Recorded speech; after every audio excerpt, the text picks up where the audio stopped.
Houlin Dav Tzadik He. On va commencer par les 10 dernières lignes de Tzadik Dalet Amud Bet. Le sujet était le suivant. Est-ce qu'on a le droit d'induire quelqu'un en erreur? A-t-on le droit de tromper les gens, ce qu'on appelle Gnevat Da'at, voler leur esprit? Eh bien, la Gemara nous avait dit que cette interdiction concerne même les goïms. On n'a pas le droit de voler l'esprit d'un goï, de l'induire en erreur sciemment, volontairement. La loyauté que nous impose la Torah, c'est que non seulement qu'on n'a pas le droit de porter préjudice à quiconque sur le plan financier, mais même d'extorquer des gens, un devoir de gratitude par exemple, on n'avait pas le droit. Exemple, je sais que ce monsieur doit prendre son avion et il doit partir dans 5 minutes. Et moi maintenant je lui dis, écoute, je t'invite à manger chez moi, viens manger. Mais je sais pertinemment qu'il ne peut pas venir manger chez moi. Il a l'avion, il y a le taxi qui l'attend. Pourquoi je lui ai fait ça? C'est pour lui montrer que moi j'ai cherché à lui rendre service. Un jour viendra, quand je lui demanderai un service, il ne faut pas qu'il me refuse. Il aura un devoir de gratitude à mon égard. Ça s'appelle extorquer un devoir de gratitude injustifié. C'est Gnevat Da'at, on n'a pas le droit de faire cela. Ou bien même par exemple, la Gemara donnait comme machal, vendre à un goy de la viande. Il vient dans une boucherie cachère. Il veut acheter du cachère. Et moi, je lui vends du non cachère. Quel est le problème? Ça, c'est de la viande, ça, c'est de la viande. Eh bien, non. Lui, il voulait du cachère. Et en plus, quand je lui donne du cachère, je lui montre une certaine importance, considération. Eh bien, il sera redevable envers moi. Même ça, je n'ai pas le droit, si ce n'est pas justifié. Voilà combien la Torah exige de l'honnêteté de la part de l'homme. Par contre, si la personne s'est trompée d'elle-même, ce n'est pas moi qui l'ai induite en erreur, dans ce cas-là, il n'y a pas de Issour. Et à ce propos, la Gemara nous raconte une histoire, justement, entre des Hachamim, dont chacun avait une autre position par rapport à cela. C'est l'histoire de Rav Safra. Vous savez que Rav Safra, c'était un homme d'une rigueur au niveau du Emet. Il ne supportait pas le mensonge. Rav Safra. Non, pas le milliardaire, monsieur Safra. Rav Safra de l'époque de la Gemara, lui, était quelqu'un qui était d'une extrême rigueur au niveau du Emet. Figurez-vous qu'un jour, quand il avait voulu vendre un produit, le client s'est mis à négocier. Il a négocié le prix. Rav Safra lui a dit non. Et après ça, quand il est revenu, le client en disant comme quoi il est prêt à accepter, finalement, qu'est-ce qu'il a fait? Au début, il a dit, par exemple, pour quelque chose qui coûtait 10 shekels, il lui a dit, si vous voulez, je vous l'achète à 3 shekels. Rav Safra a dit non. Alors après ça, il lui a dit 4 shekels. Mais Rav Safra était en train de lire le schéma. Ce monsieur n'a pas compris que pendant le schéma, Rav Safra ne peut pas répondre. Il dit alors, je suis prêt à vous donner 5 shekels, 6 shekels, 7 shekels, 8 shekels, 9 shekels, 10 shekels. Jusque Rav Safra lui dise oui. Rav Safra a terminé son créat schéma. Il lui dit non, vous payerez que 5 shekels parce que dans mon cœur, je me suis dit que si vous revenez, j'étais prêt pour 5 shekels. Alors, c'est pas parce que vous avez cru, que vous êtes trompé que je vais exploiter une situation de votre ignorance. Et il lui a vendu à 5 shekels. Rav Safra était ce qu'on appelle Dover Emet Bilvavo. Même dans son cœur, il parlait Emet. Eh bien, regardez l'histoire, très intéressante. Ki ha de mor zutra bere de Rav Nachman, hava ka'azil misichra lebe mahoza. Un jour, il y avait un rab qui s'appelait Marzoutra, fils de Rav Nachman, qui était en train de marcher du village Sichra jusqu'à Bemahoza. Et qui l'a croisé chemin faisant, Verava Verav Safra, Havu Ka'atu les Sichra. Rava Verav Safra faisait le chemin inverse. Ils allaient de Mahoza à Sichra. Pagrou à Hadadé. Ils se sont croisés. Hu Savar les Apé ou des Ka'atu. Ce Morzoutra a cru que Rav Safra et Rava, tous les deux, sont venus spécialement pour l'accueillir. Alors, il leur a dit, mais pourquoi vous êtes dérangés spécialement pour moi? Lama leoulé Rabbanan Detarouach be'atu kulehai. Fallait pas vous déranger pour moi. Amarle Rav Safra, Anan lo havayada'inan deka atemar. Rav Safra lui dit, je te dis la vérité, on ne savait même pas que tu es en train de venir. Donc on n'est pas venu spécialement pour toi. Mais attendez, il ne s'est pas arrêté là. Il a dit quelque chose de très encourageant. À Marley, regardez ça. Si on savait qu'on allait pouvoir te croiser, te rencontrer, alors, raison de plus, on serait venu avec plus de zèle et dynamisme, on se serait empressé à venir t'accueillir. On ne savait pas que qu'on allait te croiser. Alors regardez ça. Après, une fois qu'ils se sont quittés, Amar le Rava, Maïtama Makle Hachi, de Ahlishte le Date. Rava fait un reproche à Rav Safra. Il lui dit, mais pourquoi tu lui as dit les 4 vérités? Pourquoi tu as vu que lui a cru qu'on est parti spécialement pour l'accueillir? Il était tellement heureux, il était comme ça, il s'est senti à l'aise que des rabbanim viennent me recevoir. Et toi, tu lui dis la vérité, tu lui dis qu'on n'est pas venu pour lui, tu l'as démoralisé, tu l'as chagriné. Pourquoi tu as fait ça? Amarle, veha kamat inanle. Qu'est-ce que ça veut dire? Parce que sinon, si je ne lui avais pas dit la vérité, il aurait cru vraiment qu'on n'est venu que pour lui. Alors, il se serait ressenti redevable. Alors, ce Rav Marzoutra aurait cru qu'il a un devoir de gratitude envers nous, parce qu'on s'est dérangé spécialement pour lui. Ça s'appelle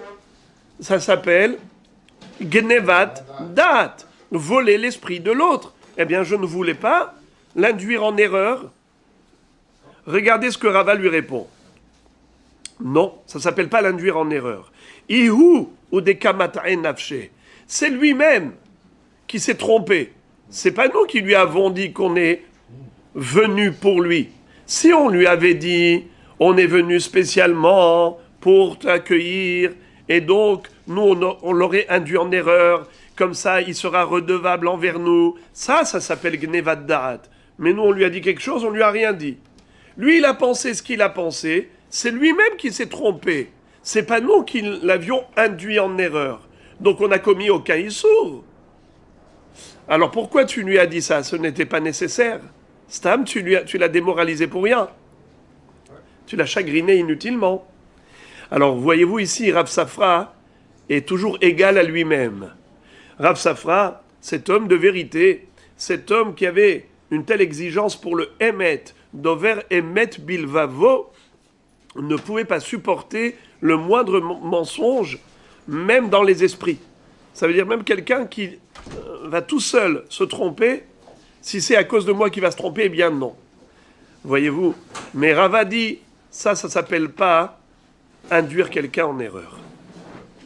Donc, la Gemara maintenant va revenir au sujet précédent, à savoir que dans une ville où tous les shochatim sont juifs, les chevillards également sont des Bnei Israël, bien que les bouchers soient des goïms, on a le droit d'acheter chez eux. Et ce pour quelle raison? Parce qu'ils n'ont pas d'autres origines pour cette viande. Ils n'ont pas d'où se fournir de la viande ailleurs que chez les juifs. Donc toute la viande qui circule ici ne peut être que cachère. Alors à ce propos, on avait dit qu'il y avait par contre un risque. Lequel? C'est que parfois le shochet a trouvé de la viande terefa. S'il a de la viande terefa, c'est-à-dire il a fait la shrita d'une bête, la bête elle est terefa, qu'est-ce qu'il en fait? La bête elle est nevela, qu'est-ce qu'il en fait? Il la vend forcément aux goïm. Donc ces goïm là peuvent la commercialiser au travers de leur boucherie. Donc maintenant, tu vas aller chez le boucher goy, acheter de la viande terefa, de la viande nevela, c'est interdit. Alors en effet, il y avait deux formules, deux options possibles. Il y a des villes dans lesquelles on avait l'habitude d'être mahriz, de faire une déclaration, une publication. Et on disait, Moraï Verabotaï, aujourd'hui, n'achetez pas chez les goïm de la viande dans leur boucherie, car nous leur avons vendu une viande terefa. Qu'est-ce qu'on allait faire avec cette nevela ou trefa? On a vendu aux goïm. Donc ce jour-là, on n'achetait pas chez les goïm parce qu'on savait que les fournisseurs juifs leur ont fourni de la viande non cachère. Mais les autres jours où il n'y a pas eu de déclaration, il n'y a pas eu de publication dans ce sens, on présume que certainement la viande que ces bouchers goy commercialisent et vendent aux juifs, c'est de la viande cachère, puisque la seule origine de cette viande, ça ne peut être que de shohatim juifs, car les chevillards étaient des juifs et les shohatim étaient des juifs, c'est eux qui fournissaient la viande aux bouchers. Mais le jour, dans des villes où ils n'avaient pas l'habitude de faire la hachraza, des villes dans lesquelles on n'avait pas l'habitude d'informer le public, c'est-à-dire, ça passait sous silence.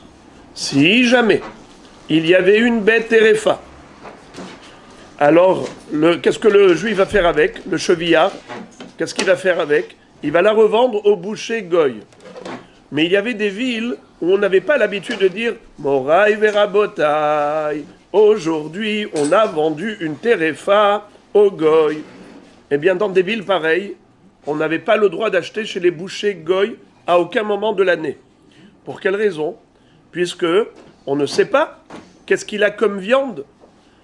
Il peut avoir de la viande cachère, comme il peut avoir de la viande non cachère. Puisqu'il n'y a pas de hachraza, il n'y a pas de publication. Alors on ne sait pas qu'est-ce qui s'est passé aujourd'hui dans les coulisses. Quelle viande on lui a vendue? Tréfa? Pas tréfa.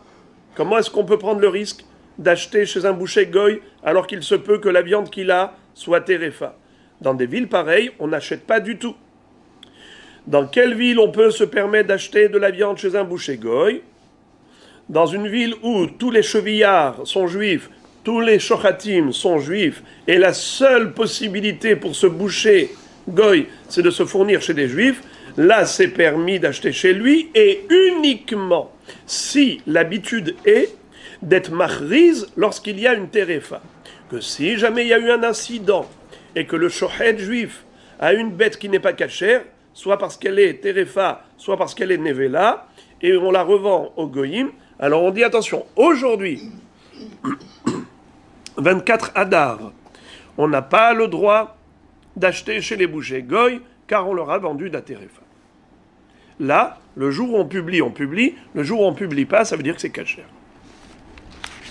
Maintenant, par rapport à ce sujet, la Gemara va nous raconter une histoire.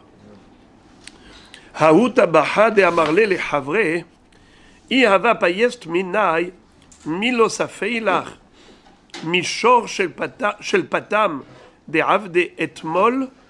Qu'est-ce que ça veut dire? Le premier rachid de la page, regardez s'il vous plaît. I havat payest minai, imaïta shalem imi, son im hayu zelazé. Il y avait deux personnes qui se haïssaient.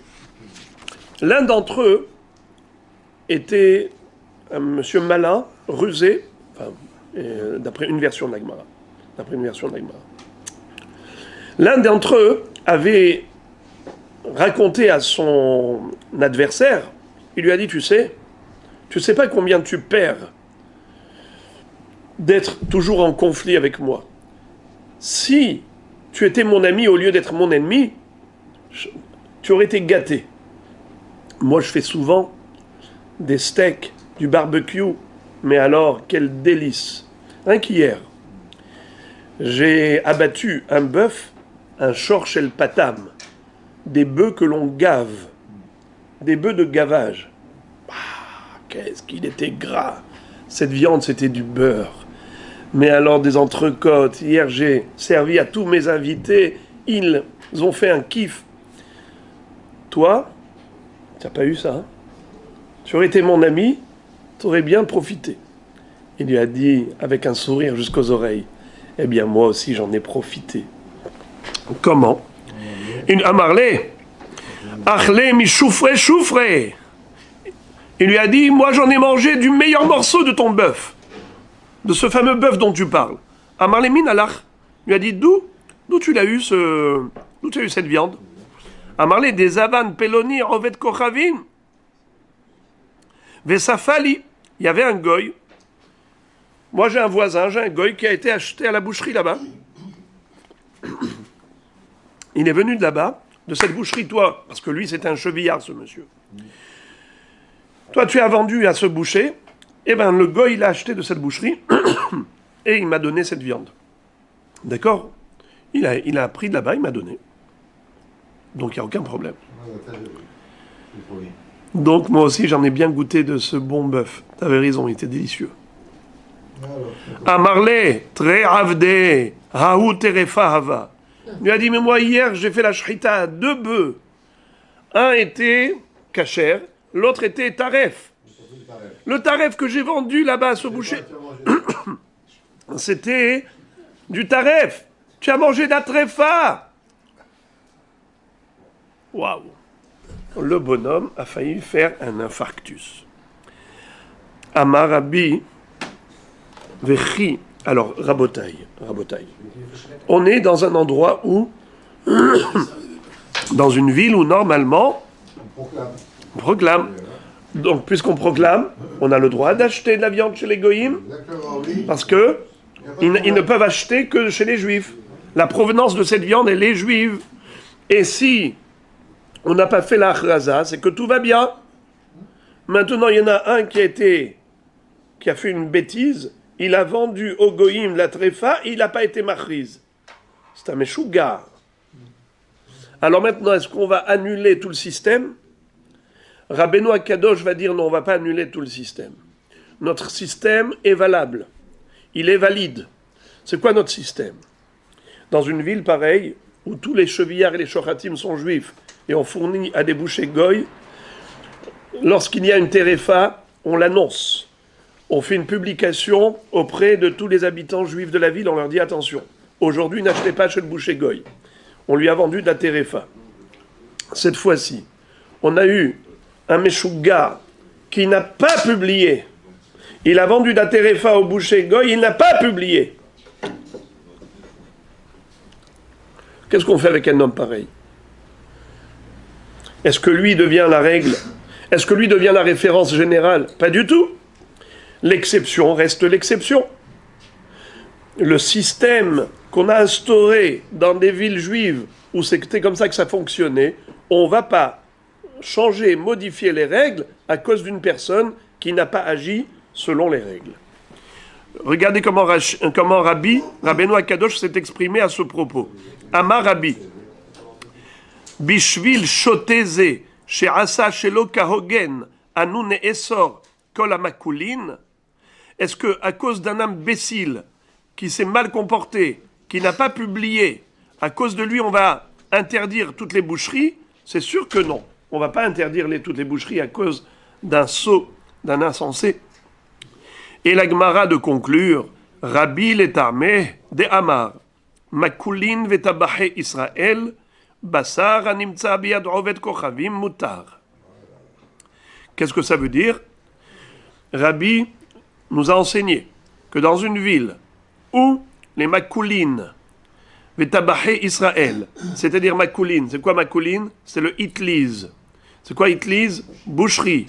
Pourquoi ça s'appelle Makulin? Ça vient du mot Maklot. C'est quoi Maklot? Des bâtons. C'est là où on accrochait les bêtes. D'accord? Alors il y a deux synonymes. Comment vous dites une boucherie en hébreu?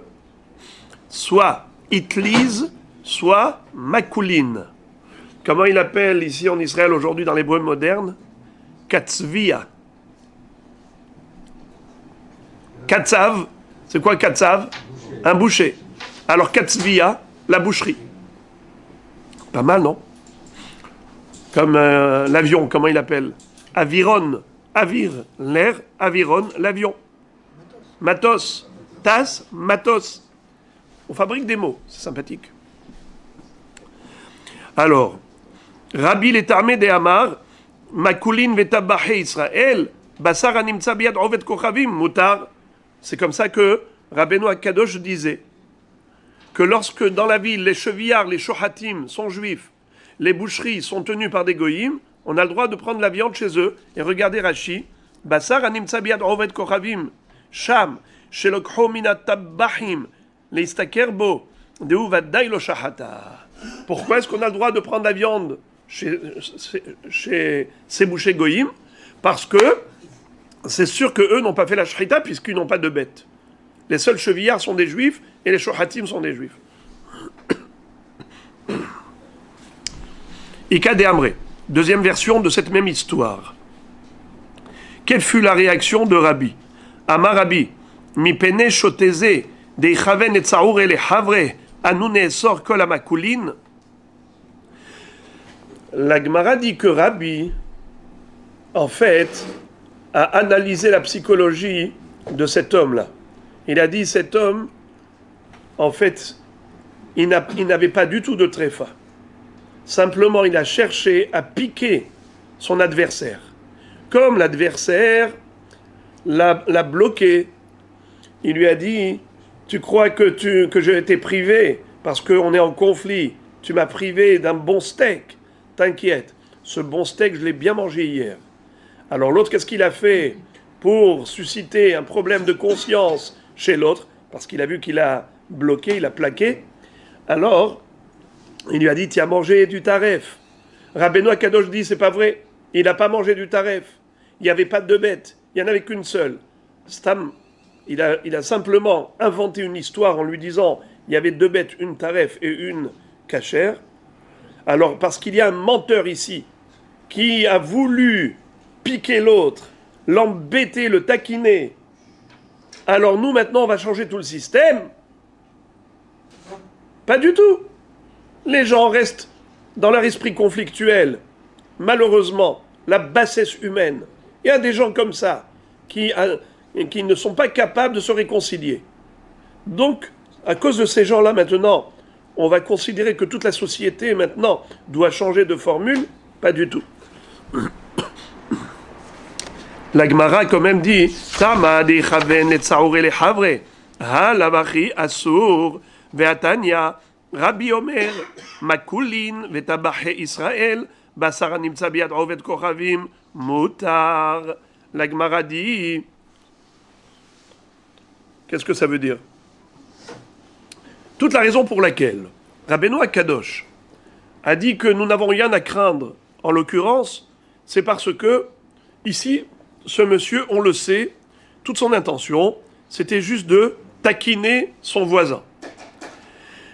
Itkaven le tsaharo, mashma, sous-entendu, que s'il n'avait pas l'intention d'être metzaher, si c'était vraiment sincère ce qu'il disait, alors quoi? On aurait dû interdire carrément toute la viande, toutes les viandes qu'on trouve chez les goïms. Mais c'est pas vrai. Rabbeinu Akadosh nous a dit clairement que selon la halakha, dans une ville où les chevillards et les bouchers sont juifs, et la seule provenance de viande, c'est d'origine juive, bien que les bouchers, commerçants, soient des goïms, il n'y a pas de problème d'acheter chez eux. Nachon. Mais là maintenant tu viens de me dire que toute la raison pourquoi c'était moutard de manger cette viande, c'est juste parce que on a analysé sa psychologie. On a compris qu'il voulait juste mentir pour taquiner l'autre. Mais si c'était pas un mensonge, si c'était vrai que Béhémet, il y avait une viande terefa qui circulait dans le système, tu aurais interdit. Mais tu m'as dit que c'est permis. La Gemara a de répondre, Shane achadit hazak isura. Évidemment. Normalement, jusqu'à preuve du contraire, je dis que c'est permis. Mais si j'ai la preuve du contraire, alors c'est interdit. Blanc c'est blanc, noir c'est noir. C'est-à-dire, en temps normal, la société, elle fonctionne comme on l'a dit. Il y a des règles établies. On peut acheter chez les goïms dans la mesure où les chevillards et les shochatim sont juifs. Car l'origine de la viande ne peut être que cachère. Et évidemment, de quelle ville on parle? Celle dans laquelle on a instauré le système. Lequel système? Que si jamais il y a une tréfa, c'est publié. Donc, le fait de la non-publication, c'est une preuve de cacheroute de viande. La non-publication de tréfa est une preuve positive de la cacheroute de toutes les viandes qui circulent ici dans le système. Mais si on le sait pertinemment, qu'aujourd'hui il y a une tréfa qui circule, que ce soit publié ou pas publié, si tu le sais, tu le sais. Tu vas pas jouer à l'autruche. Tu vas pas te voiler la face.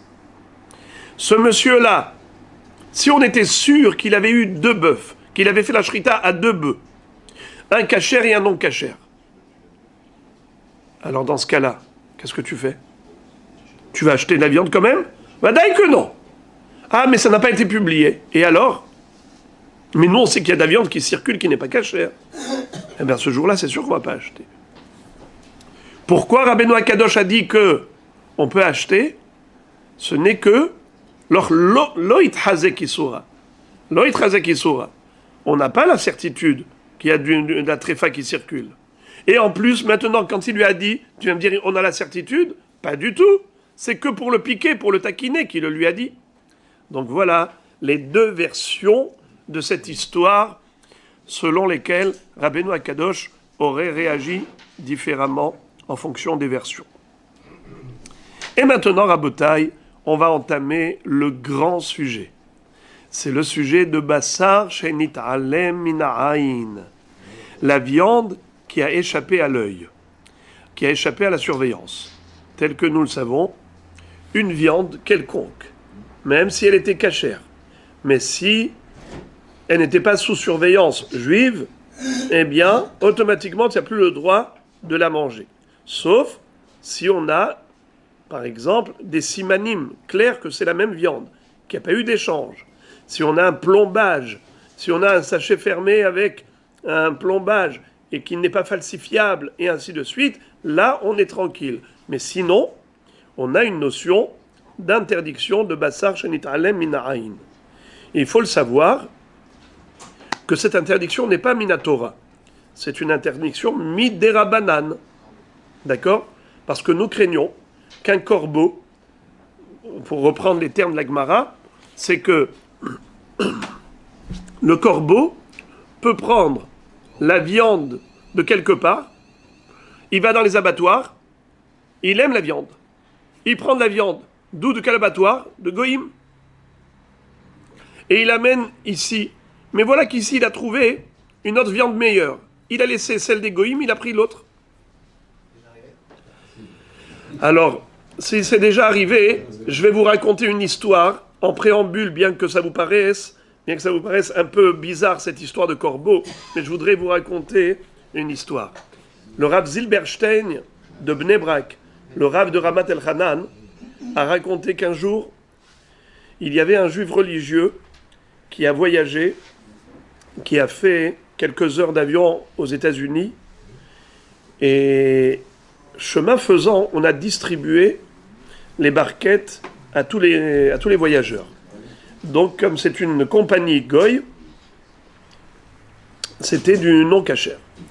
Maintenant, ce monsieur-là, ce tzaddik, il fait sortir sa gamelle, son sandwich, de son sac, au moment du repas. Tout le monde mange, lui aussi doit manger. Il sort son sandwich, il le pose sur sa tablette. Mais comme c'est du pain, il faut faire netilat yadayim. Il pose le sandwich sur sa tablette, il va faire netila. Quand il revient, il veut faire motzi, et il veut manger son sandwich. Sa femme lui a préparé de bonnes boulettes. Il a dit, voilà, Baruch Hashem, Eshetraïl.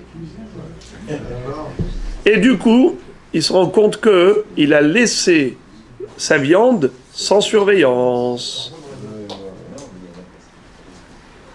Qu'est-ce qu'il fait? Ah ben, une fois qu'il a fait motzi, il a pris un petit bout de pain, mais il ne mange pas le sandwich. Il referme l'emballage papier aluminium, il remet dans son sac. Le goy qui est à côté, il comprend rien, il dit, c'est quoi ce débile là? Il a sorti son sandwich, tout le monde mange, et lui il était censé maintenant manger son sandwich, il ferme, il emballe, il remet dans le sac. Il dit, monsieur, vous ne mangez pas? Il a dit, non, je n'ai pas faim. 1 heure, 2 heures, vous n'avez toujours pas faim? Non, je suis un petit peu gargouillé, j'ai barbouillé. Alors, il dit, attendez, des heures et des heures. Il a dit, c'est pas possible, monsieur. Combien de temps vous allez tenir? Dites-moi la vérité. Pourquoi vous ne mangez pas? Il insiste. Finalement, il lui dit, écoutez, moi je suis juif, je mange kasher, mon sandwich était kasher, mais nous avons une loi selon laquelle, si notre viande est restée sans surveillance, on n'a pas le droit de la manger, car peut-être elle aurait été échangée. Ce goy blêmit. Il rougit. Et il lui dit, monsieur, votre judaïsme est très fort. Vous ne pouvez pas imaginer à quel point. Sachez une chose, c'est qu'au moment où vous êtes levé, vous avez posé votre sandwich ici, l'arôme qui s'est dégagé de vos boulettes était irrésistible. Alors j'ai goûté de ces boulettes et je me suis dit, moi en tant que personne aristocrate, je ne peux pas voler une personne. Alors qu'est-ce que j'ai fait? J'ai pris moi aussi de ma gamelle le petit jambon que j'avais ici, j'ai dit je vous mettrai à la place. Et même, je vous ai mis même plus que ce que j'ai pris. Tellement je suis loyal. Alors, à ce moment-là, il s'est dit Kama gdolim divrei hachamim. Les hachamim, tout ce qu'ils disent, c'est tellement fort, c'est d'actualité même après des millénaires. Eh bien, voilà comment Rav nous raconte que Bassar, plutôt nous enseigne que Bassar, Shenitalem, Mina'ayin, Assour.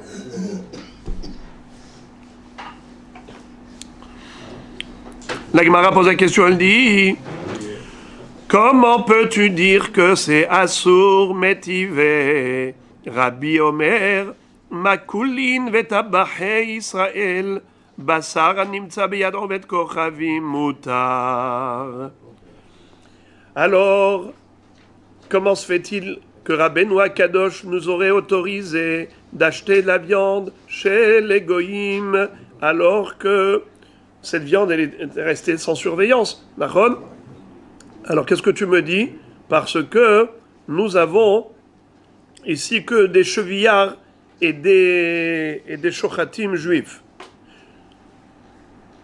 Alors la seule provenance de cette viande, c'est que du kasher. D'accord? Mais c'est resté sans surveillance. La Gemara dit Nimtsa biyet ovet kochavim sha'ane. Qu'est-ce que ça veut dire? Qu'est-ce que nous craignons? Non pas que le goy l'ait échangé, parce qu'il n'a pas d'origine, d'autre origine pour cette viande. Le goy qui habite dans cette ville, d'accord? Aujourd'hui, c'est très facile d'avoir de l'importation, de l'exportation, importation. La mondialisation a fait que la viande, elle vient de partout. Donc la marchandise, elle n'est pas forcément locale. Mais à l'époque, chaque ville avait ses shochatim, ses chevillards, ses boucheries, et donc on n'avait pas d'importation. D'où tu veux qu'elle vienne cette viande?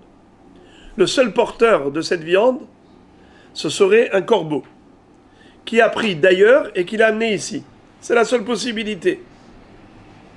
Ça ne peut pas être un aigle, parce que les aigles, ils ne circulent pas parmi les humains, mais les corbeaux, oui. Alors il a été chercher d'un abattoir, goy, cette viande, il l'a amenée ici. Et la viande que toi tu as laissée ici, lui l'a prise, le corbeau. Mais si c'était entre les mains des goyim, donc il n'y a aucun problème. La viande qui est restée entre les mains des goyim, mais qui se trouve dans le giron juif, ça veut dire que c'est un cercle fermé, où il n'y a que des chevillards juifs, des shochatim juifs. Alors, la viande qui est là entre les mains des goyim, ça ne peut être que kasher. Ça ne peut être que kasher. Quand est-ce que tu dis que ce n'est pas kasher, basar shenit alem mina'ayin? C'est lorsqu'il y a possibilité d'importation. Comment il peut y avoir importation? Par le biais du corbeau, qui a apporté d'ailleurs de la viande. Toi, tu as laissé de la viande sans surveillance, le corbeau, il a posé sa viande, il t'a pris la tienne.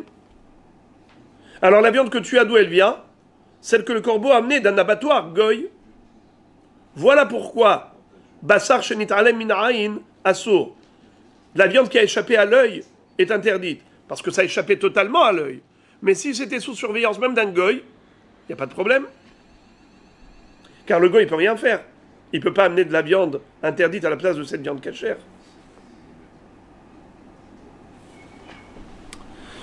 Encore une question similaire sur cette nouvelle idée, cet enseignement de Rav, qui nous dit que la viande qui a échappé à l'œil est interdite. Pourtant, nous connaissons la baraïta célèbre. Tesha hanuyot kulan mochot besar shchuta, ahat mocheret basar nevela. Velakach me'ahat mehen veno yodea mezen mehen lakach. Sefeko asur. Uben nimtza halech ahar harov. Qu'est-ce que ça veut dire? Il y a une halakha qui consiste à dire que normalement, on va d'après le rov. Ahare rabim leatot. La Torah nous dit que quand on a un doute, il faut suivre la majorité. N'est-ce pas? La majorité, c'est elle qui nous permet de trancher lorsqu'on a un doute. Mais quel est le din lorsque le safek se trouve par rapport au kavua? Qu'est-ce que ça veut dire kavua? Imaginons, j'ai 10 boucheries dans la ville. 9 boucheries cachères et une boucherie non cachère. Il y a quelqu'un qui est parti, moi j'ai envoyé un chaliah. J'ai dit à mon chaliah, s'il te plaît, va m'acheter de la viande. Il a été m'acheter de la viande. Il revient, je lui dis, dans quelle boucherie tu as été? Tu peux me rappeler l'adresse? Il dit, je ne sais pas. Alors cette viande-là n'est pas cachère, interdite à la consommation. Pourquoi? Parce que peut-être il a acheté dans la boucherie non cachère. Mais c'est une seule boucherie non cachère. Il y en a 9 boucheries cachères. Ça veut dire que c'est 10% de risque. 90% de chance que la viande soit cachère. Si on va d'après cette probabilité, on a un din qu'on va d'après la majorité. 90% face à 10, c'est la majorité. Donc il y a une forte probabilité que ce soit cachère. Pourquoi tu interdis? Réponse, kavua. Kol kavua ke mechetzal mechetza dami. Qu'est-ce que ça veut dire? Lorsque le safek est né dans quelque chose de fixe, comme par exemple ici, le chaliah a été acheté de la viande où? Dans une boucherie. La viande se trouve dans la boucherie qui est fixe. On en a 9 boucheries non cachères, 9 boucheries cachères et une non cachère. Mais cette une non cachère, elle est, puisqu'elle est kavua, c'est considéré comme 50%. On ne considère pas qu'on a 10% de risque et 90% de chance. Non, on a 50-50. 50% de risque que ce soit non cachère et 50% de chance que ce soit cachère. C'est comme si on avait 5 boucheries et 5 boucheries. 5 cachères, 5 non cachères. Tu as envoyé ton chaliard, il a acheté de la viande. Il ne sait pas t'indiquer de quelle boucherie. Tu manges ou tu manges pas? Tu manges pas? Ça fait que des oraïta, la humra.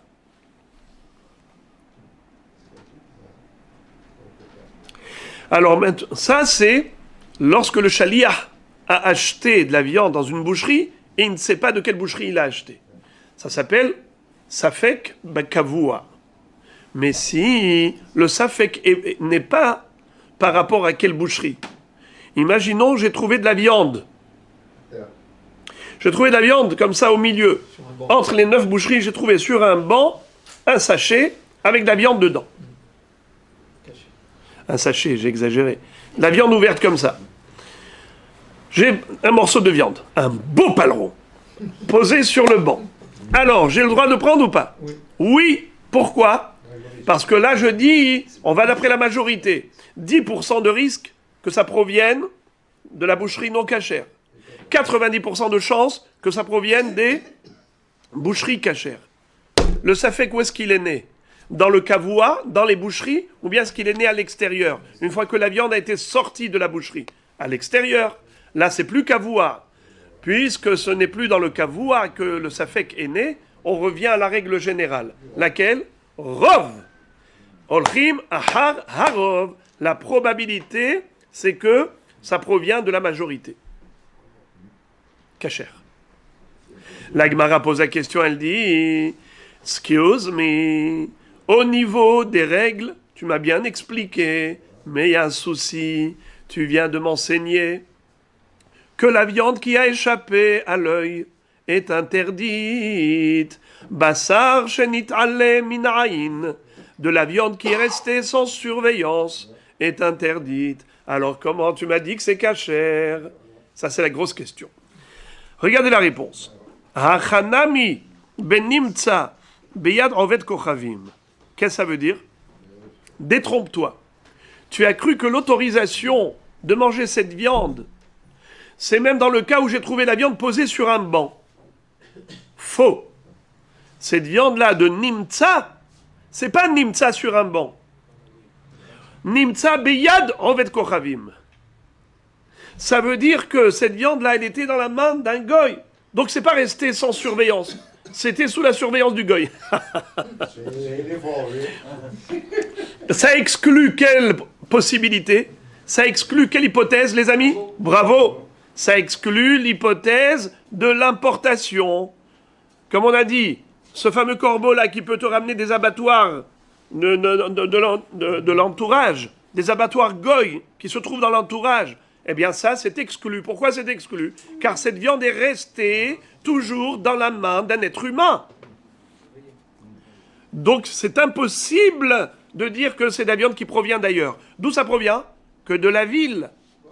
Dans cette ville, tous les chevillards sont juifs, tous les shochatim sont juifs. Même si les commerçants sont goy, il n'y a pas de problème.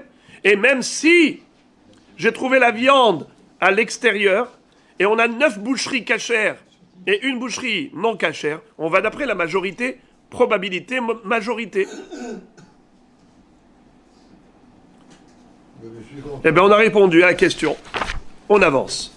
La Gemara dit Tashma. La Gemara pose encore une kushia à Rav. Rav, comment tu dis que la viande qui est sans surveillance est interdite? Pourtant, matzah bassar, halech achar rov tabachim, ve'im mevushal, halech achar rov ochle bassar.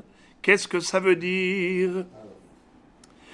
Imaginons, ça c'est une Mishnah qui figure dans ma Masechet Marchirim. Imaginons dans une ville où il y a des juifs et des goïms qui habitent. Et le bonhomme, il a trouvé de la viande. Et il ne sait pas si cette viande-là est cachère ou pas. Elle provient des goïms ou des juifs. Alors on va d'après le rov des tabachim, le rov des shochatim, des chevillards. Si c'est de la viande crue,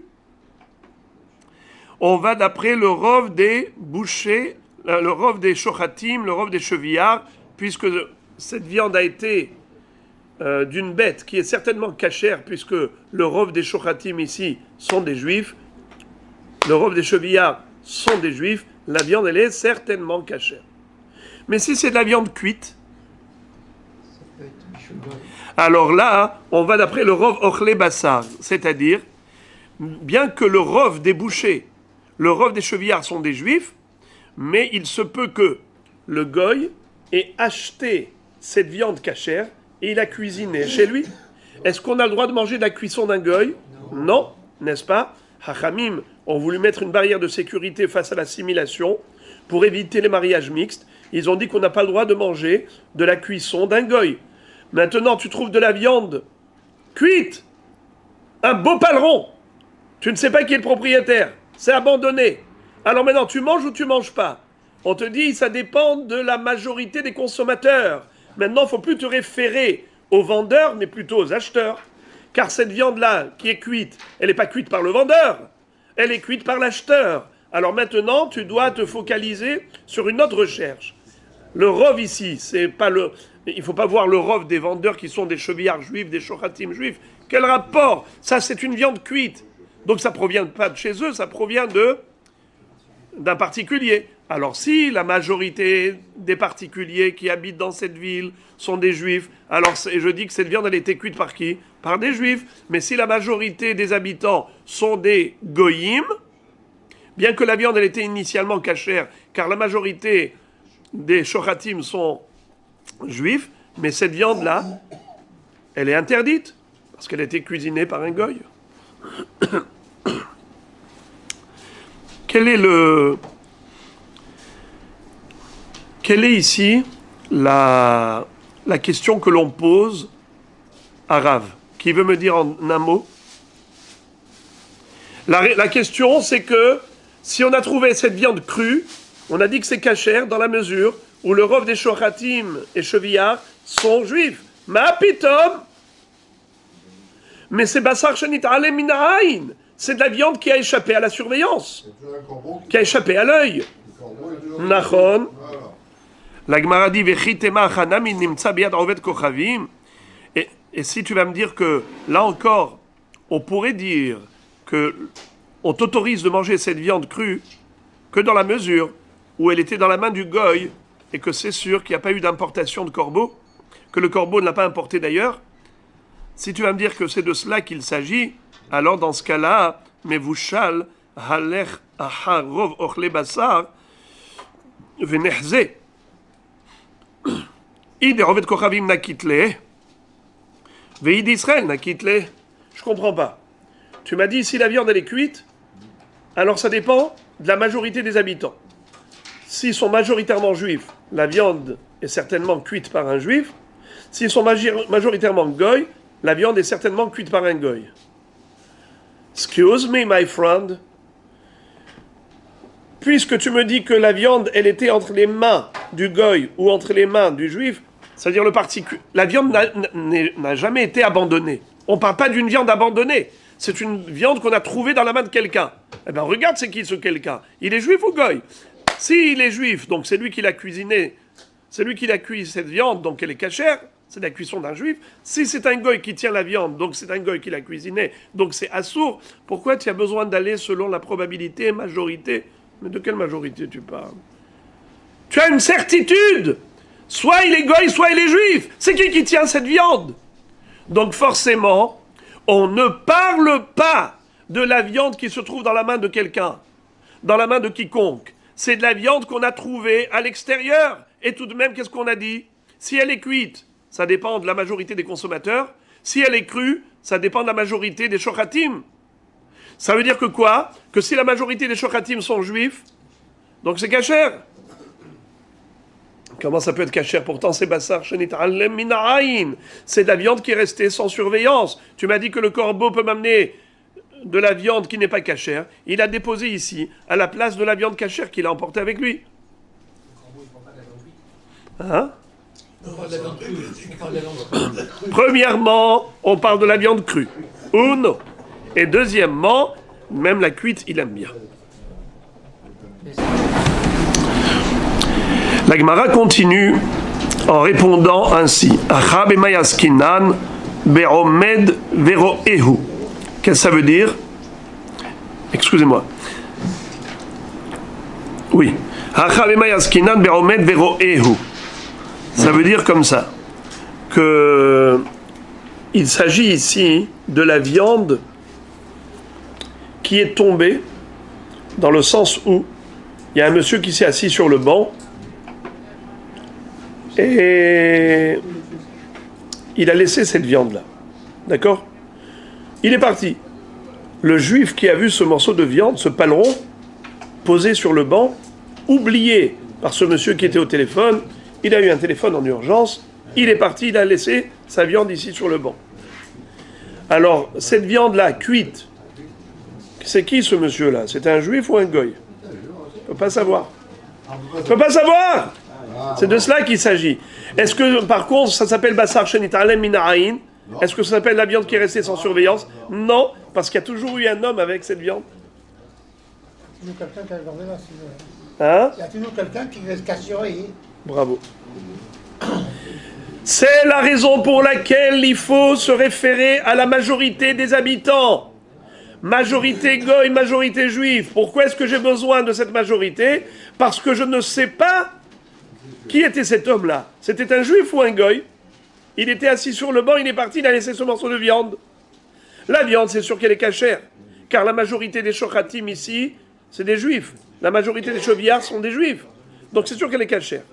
Après ça, je me pose la question, est-ce que c'est qui le cuisinier? C'est un juif ou un goy? Là, tu as encore aussi d'après la majorité. Majorité des consommateurs. Ok.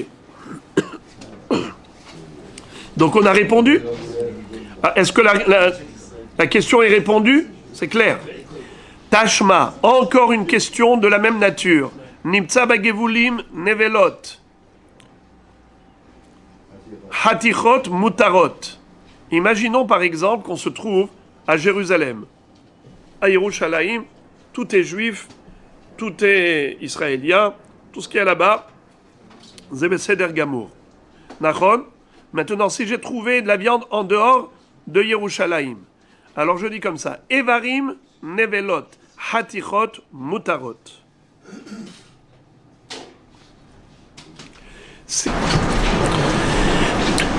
Lorsqu'on retrouve des morceaux de viande, il y a deux sortes de morceaux.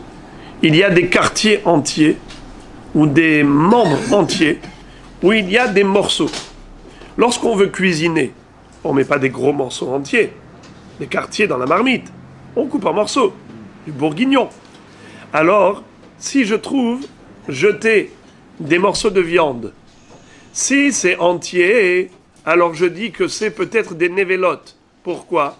Parce que quand on a trouvé que la bête n'est pas cachère, on ne va pas se fatiguer à la couper en 1000 morceaux. Les gros morceaux, tu les jettes à la poubelle. Nachon ? Alors tu jettes des gros morceaux, pourquoi ? Parce que c'est névéla. Mais si tu trouves des petits morceaux, c'est certainement ce que je voulais cuisiner, qui était forcément cachère. La preuve, c'est que ce sont des petits carrés que j'ai perdus, c'est vrai, mais je les avais préparés parce que c'était cachère, c'était bon pour mon repas. Je répète, Nimtsa bagevulin, Evarim nevelot, Hatichot mutarot. Pourquoi est-ce qu'on parle de Gvulim en dehors de Jérusalem ? Qu'est-ce qui se passerait si c'était à Yerushalayim ? Alors on nous dit comme ça, la Mishnah plus haut dit que si on trouve cette viande-là, qui était en un gros morceau, comme on a l'habitude de démembrer, de dépecer pour un holocauste, pour des korbanot dans le Beth Amikdash, alors on sait que c'était korban ola. Parce que vous savez que les holocaustes, qu'on appelle korban ola, étaient offerts sur l'autel, sur le misbéach, avec des membres tout entiers. Donc ça peut être de la viande de korbanot. Et si la viande elle était en petits morceaux, donc c'est peut-être de la viande du korban hatat qui a été coupée en petits morceaux par qui ? Par les kohanim. Car ola est entièrement consumé sur l'autel. Comment consumer des membres tout entiers ? Par contre, korban hatat est mangé. Comment manger ? Comme des êtres humains. Un homme, comment il mange la viande ? Pas des gros morceaux comme ça, des petits morceaux coupés. Donc dans ce cas-là, on considérerait que ce serait bassar du korban hatat. D'accord ? Donc il y a de la viande qu'on trouve dans le Beth Amikdash, la viande que l'on retrouve à Jérusalem et la viande que l'on retrouve Bagvulim en dehors de Yerushalayim. Alors la Gemara dit, tout de même, qu'est-ce que tu vois ? Que Vechitema achanami ve'omed vero'ehu evarim nevelot amai. De quoi il s'agit ? Quand tu me dis que des petits morceaux, c'est cachère. Mais pourquoi c'est cachère ? Mais pourtant, c'est de la viande qui est restée sans surveillance. Et d'après Rav, c'est frappé d'interdiction. Car nous craignons, qu'est-ce que nous craignons ? Chazak, le corbeau. Alors pourquoi est-ce qu'ici ? Non, les petits morceaux. Alors la Gemara dit, pourquoi donc c'est moutard ? Qu'est-ce que tu vas me donner comme réponse ? Ouais, tu vas me trouver toujours la même réponse. Tu vas me dire, il s'agit certainement du cas où c'était resté sous surveillance d'un homme qui était toujours là. La Gemara dit, si c'est comme ça, alors pourquoi Evarim Nevelot ? Pourquoi tu me dis que si c'est des gros morceaux, alors c'est certainement Nevela ? Pourquoi ? Mais s'il y avait toujours une surveillance de quelqu'un, donc c'est pas Nevela. Evarim Nevelot, Amai. La Gemara dit, Mideuta Maïla le Rav, Haït Marav, Rav Amar Mutarot Mishum Nevela. La Gemara dit, à qui tu poses la question, à qui tu l'adresses ? À Rabbeinu Akadosh, à Rav, qui a dit Basar Shintalem Ina'ain Asur. La viande qui est restée sans surveillance est interdite. Eh bien, Rav lui-même aurait dit que ces morceaux-là, que ces Evarim, même s'ils sont en gros morceaux, c'est moutar, il n'y a pas de problème de Nevelot. Rashi explique dans les 4 dernières lignes de Rashi en bas. Mutarot mishum nevela de lo metam'e ve'i achila lo lake de safeku umiu be'achila asura Vilu evarim ninu, mahzekinan lehu, bevadai nevela, velake. Qu'est-ce que ça veut dire? Rav nous disait que cette viande-là, tu n'as pas le droit de la manger. Qu'est-ce que ça veut dire, Rav? Omer mutarot mishum nevela. Les chatichot, on ne te les a jamais permises. C'est-à-dire Rav qui a dit que basar shenit alem minayin asur, be'emet c'est asur. Ah oui, il y a écrit que chatichot mutarot, pas du tout. Mutarot mishum nevela, ça veut dire qu'ils n'ont pas le statut de nevela, donc il n'y a pas de tum'a. Et celui qui mangerait ne serait pas hayav malkout, parce que tu n'es pas sûr que c'est nevela. D'accord? Mais c'est assour midera banane de manger. Pour quelle raison c'est assour midera banane? De peur qu'il y ait eu échange de cette viande, comme on avait dit, le corbeau. Velevi amar mutarot afba achila. Par contre, Lévi dit que mutarot, c'est mutarot complètement. Lui ne craint pas l'histoire de basar shenit alem mina'ain.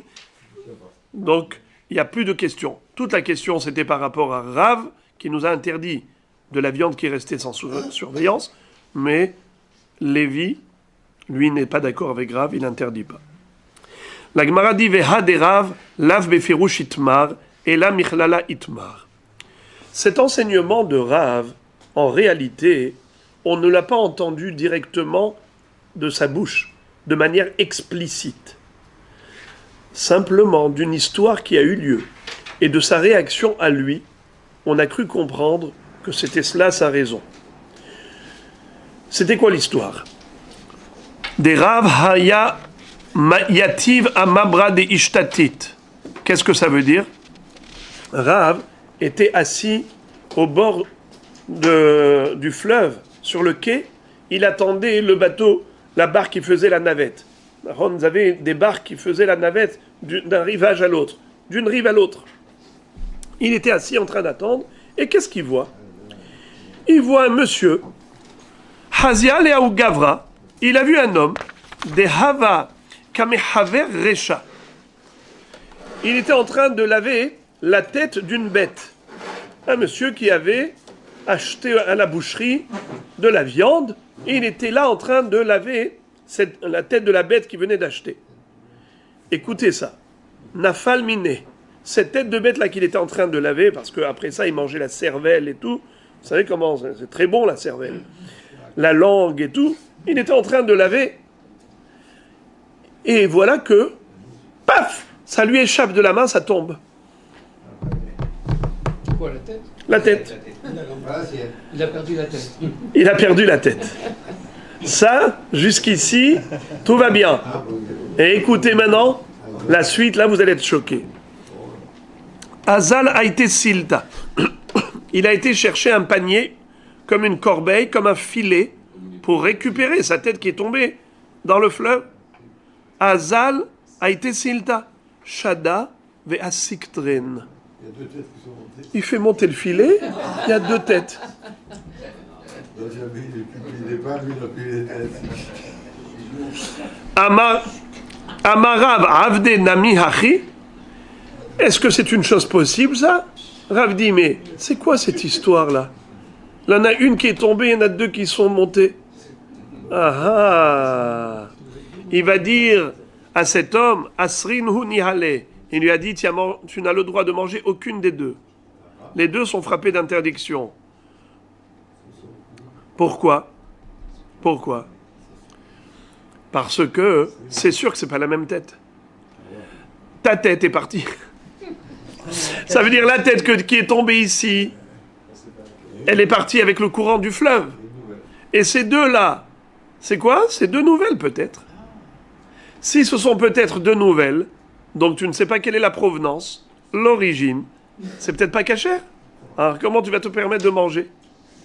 Tu ne sais pas. Ce qui est sûr, c'est que toi, tu n'as pas fait tomber une, tu n'as pas fait tomber deux, tu as fait tomber une, n'est-ce pas? Donc il y en a une qui n'est pas la tienne. S'il y en a une qui n'est pas la tienne, donc c'est possible que même les deux ne sont pas les tiennes. Et c'est la forte probabilité. Parce que si tu trouves deux à la place d'une, c'est que l'une est partie et deux sont arrivées. Et tu ne sais pas d'où ça vient. Amroule, Rav Kahana ve Rav Assi le Rav, Deisura shechiche, Deetera lo shechiche, Amar lehu, Deisura shechiche tfe. Ils lui ont dit, mais Rabbi, si tu présumes que ce sont deux nouvelles têtes, pourquoi tu présumes que ce sont deux nouvelles têtes non cachères? Peut-être que c'est aussi du cachère. Alors il lui a dit, il leur a répondu, parce que la probabilité est plus que ce soit non cachère. Dans le monde, il y a plus de non cachère que de cachère. Très bien. La Gemara dit, Vechi miklala maï. Qu'est-ce que ça veut dire? Qu'est-ce qu'on a déduit de cette histoire? On a déduit de cette histoire Bassar shenit alem mina'ayin asur. De la viande qui est restée sans surveillance est interdite. C'est ça ce qu'on déduit d'ici. Regardez Rashi, 4e ligne en haut. Vechi miklala maï, le'il ka'e. D'amre la befirushit ma'ar. Maï ben pirusha liklala, ve'ashapir sham'inan mina, de kevan shenit alem asur, mide asar la roche animtsa. Qu'est-ce que ça veut dire? Si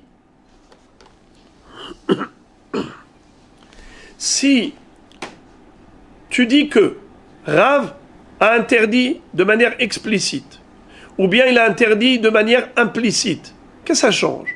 Après tout, tu déduis de cette histoire que Rav a interdit de la viande qui est restée sans surveillance, de peur qu'il y ait eu échange. La Gemara dit, qu'est-ce que ça change? Réponse, Parvata de Ovde Kochavim Havai, Teda de Ka'amar Lehu, de Isura Shechichetfe. La Gemara dit, s'il ne l'a pas dit de manière explicite, je peux te donner une autre raison pourquoi il a interdit ici. Non pas que c'est Mishum Bassar Shenit Alem Mina'ain, parce que Rav interdit toute viande qui est restée sans surveillance, de peur qu'un corbeau ait fait échange. Non, là je peux te dire que pourquoi il a interdit, parce qu'ici c'était une ville de Goïm, où la majorité de la viande qui circulait ici, c'était de la viande non cachère. Comme dit Rashi, Parvata des Ovde Kochavim, regardez ce que dit Rashi. Umeshane, Ika benayhu delika le mismach, amilta kulehai, de Ika le memar, berov tabache Israël, modé de mutar, ve'acha mishum de Parvata des Ovde Kochavim havai, namal porte. Comment on dit un namal? Le port. Rashi nous le dit en français. Ou shrihe de isuratfe. C'est-à-dire qu'étant donné que l'environnement, l'entourage, l'agglomération dans laquelle ici les gens habitent sont des gens goy, donc la forte probabilité, c'est que la provenance de ces deux têtes soit de goyim, qui ont fait la shrita, qui ont abattu des bêtes qui ne sont pas cachères. C'est la raison pour laquelle il aurait interdit. Mais comment tu peux déduire de là que de manière générale, une viande que l'on trouve dans un milieu juif serait interdite si c'est resté sans surveillance pour une histoire de corbeau? Qui te dit? C'est pas écrit clairement. Et la Rav Hechiachil Bisra, la Gemara maintenant nous dit aïe aïe aïe aïe aïe, Rav qui aurait interdit la viande qui est restée sans surveillance. Comment est-ce qu'il faisait pour manger de la viande? Quoi, 24 heures? On reste 24 heures devant la viande avec des jumelles, vidéo, caméra, surveillance. Qu'est-ce que c'est que ça? Comment tu fais? Comment tu fais? Comment Rav il faisait pour manger de la viande? La Gemara dit Beshate de lo alim enemine. Qu'est-ce que ça veut dire? En effet, Rav, quand il faisait abattre une bête, il ne quittait pas des yeux la viande depuis la shrita jusqu'à l'assiette. Ou bien, si c'était de la viande qui était dans un sac bien fermé avec un hotam, scellé, plombé, avec donc une certitude que la viande qui est à l'intérieur du sac ne peut pas être échangée par qui que ce soit, ni corbeau, ni corbeille. Veinami, Bessimana. Troisième hypothèse, il mangeait de la viande où il y avait un signe. Comment ça, un signe distinctif? Par exemple, qui ha de Rabba Barav Huna, mais haterle atlat karnata. Qu'est-ce que ça veut dire? Rabba Barav Huna, il avait un siman, il coupait la viande en forme triangulaire. Des triangles, des pavés de viande triangulaires. C'était son siman. Comme ça, on ne pouvait pas lui voler, on ne pouvait pas lui échanger. Comme ça dit Rashi. Tlat karneta, l'école haticha gimel kranot, mishum siman, shelo ignevu mimenu, anshe beto ha'avadim. Pour pas que les esclaves là-bas, les hommes de service ne lui volent la viande, il avait un siman. Rav, Havaka Azil, Lebe Rav Hanan Hatane. Un jour, Rav a voyagé, il est arrivé chez son gendre, à la maison de sa fille, chez son gendre, il s'appelait Rav Hanan. Haze Mabara de Kaate le Ape. Amar Mabara Kaate le Api, Yomatava le Gav. Qu'est-ce que ça veut dire? Il a dit que quand il était sur le quai, tout de suite la navette est arrivée. La barque est venue pour le chercher. Il a dit, aujourd'hui, ce sera un jour de réussite. C'est pour moi un siman que j'aurai une belle journée. Elle a bien commencé ma journée. À peine j'arrive, je n'ai pas eu besoin d'attendre le bus. Dès que j'arrive, j'ai mis mes pieds dans la station de bus, le bus arrive. Elle n'est pas belle celle-là, c'est un bon signe. Mina Shamaim, on me montre que j'aurai aujourd'hui une journée number one. Un bon siman. C'est de la superstition ou pas? On va voir, on va voir. La Gemara dit. Ensuite, c'est pas terminé. Il arrive à destination. Azal kam abbava. Odik bebizra de dasha. Vehaze hevata de talia. Taraf abava venafu katukuli alma le ape. Atata bahename. Velo alim rav enemine. Amar leu. Echu hashta. Safitu leu isura lebne brat. Qu'est-ce que ça veut dire? Rav arrive et il s'approche de la maison de son gendre et il y avait là-bas une fissure au niveau du portail. Il y avait là-bas une fissure. Il voit, qu'est-ce qu'il voit? Il voit des bêtes accrochées sur des crochets avec les shochatim, pas les shochatim, les bouchers et ceux qui étaient en train de nettoyer la viande, de retirer les graisses et de préparer tout ce qu'on allait manger. Nachon, il devait y avoir certainement une belle fête qui devait être organisée. Et à ce moment-là, Rav, qu'est-ce qu'il fait? Quand il observe la viande, il voit que tout le monde a entendu que Rav est arrivé, ils sont venus à sa rencontre, l'accueillir. Bien sûr qu'il va rester indifférent, mais il a remarqué une chose, c'est que ceux qui étaient en train de nettoyer la viande, de ces bêtes, de retirer la graisse, le guide à nacher, préparer la viande ensuite pour la manger, pour préparer pour la belle fête qui devait avoir lieu. Il a vu que eux aussi sont venus à sa rencontre. Et donc ils ont laissé la viande sans surveillance. Lui maintenant, Rav, il n'a pas quitté la viande des yeux.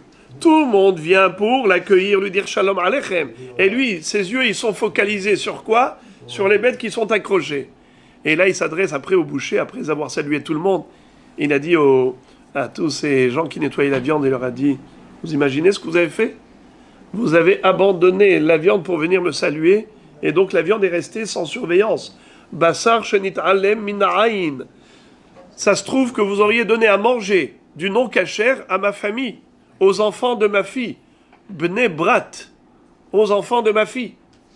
Maintenant, Lo achal Rav me'au bisra. Rav leur a dit, eh bien, vous me rassurez pas. Vous ne me rassurez pas, vous. Vous n'êtes pas des gens rassurants. Je vais m'abstenir. Je ne pourrai pas manger de cette viande. La Gemara dit, Maïtama imishum i'lume, halo i'lim. Je ne comprends pas.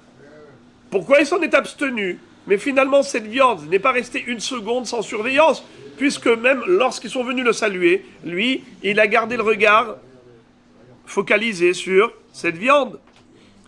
Et là, des nahish. Peut-être que La raison pour laquelle il a voulu se priver, parce qu'il a voulu s'auto-sanctionner. Car il a eu un cas de conscience. Car au moment où la navette est arrivée, la fameuse barque qu'il avait récupérée du quai, quand la barque est arrivée, qu'est-ce qu'il a dit? Il a dit, aujourd'hui,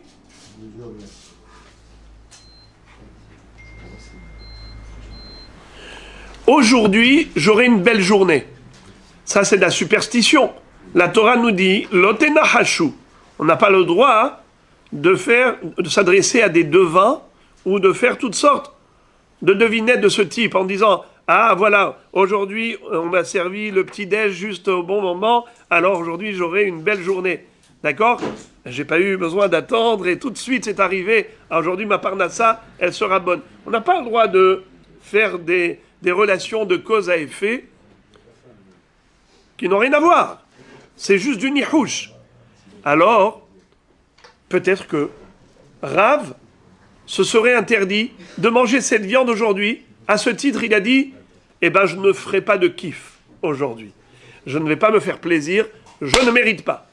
Je voudrais moi-même me sanctionner pour avoir eu cette réaction. La Gemara dit, Ve'amarav, kol nahash she'eno ke'Eliezer eved Avraham, ou Yonatan ben Shaul, eno nahash.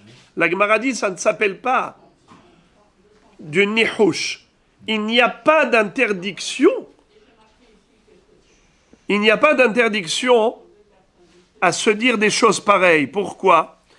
Parce qu'il n'a pas compté là-dessus pour faire quelque chose ou ne pas faire. Quand est-ce que le nihouch est interdit? Ce n'est que dans la mesure où la personne, par rapport à cette superstition, va agir ou non, en conséquence de ce nihouch. Par exemple, quelqu'un qui va dire, eh bien, écoute, le sandwich m'est tombé de la main. Ça veut dire qu'aujourd'hui, la parnassa ne va pas réussir. Aujourd'hui, je fais rien. Aujourd'hui, je ne vends rien, parce que ça ne va pas réussir. Alors que tous les jours, il va au travail, aujourd'hui, il ne va pas au travail, parce que pour lui, c'est fini. Ça, c'est assourd, parce qu'il réagit en conséquence. Ça s'appelle un nihouch, comme Eliezer. Eliezer, par exemple, avait fait un nihouch. Qu'est-ce qu'il a dit?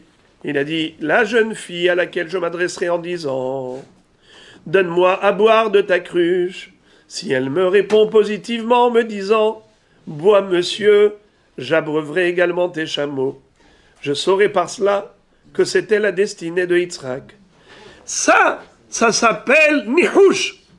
Ça veut dire que tu fais un rapport de cause à effet entre deux choses qui n'ont rien à voir, et tu fais dépendre une chose de l'autre. Là, je dirais que c'est de la superstition. Parce que, en effet, il a agi, il a réalisé tout un chidour sur la base d'un nihouch. Ça, ce serait assour. L'otena hashu. La Torah te dit, ne fais pas de nihouchim. Ou bien, par exemple, l'histoire de Yonatan ben Shaul. Qu'est-ce qui s'était passé avec Yonatan ben Shaul? Hachamim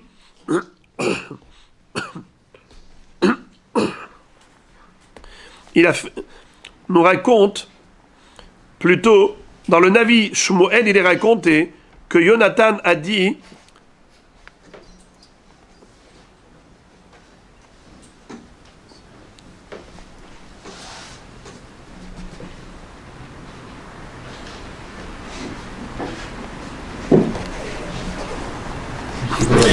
Yonatan a dit à ces hommes, nous on va aller contre les Pélishtim. Comment peut-on savoir si on va réussir dans notre guerre ou pas? Ça dépend comment les Pélishtim vont s'adresser à nous.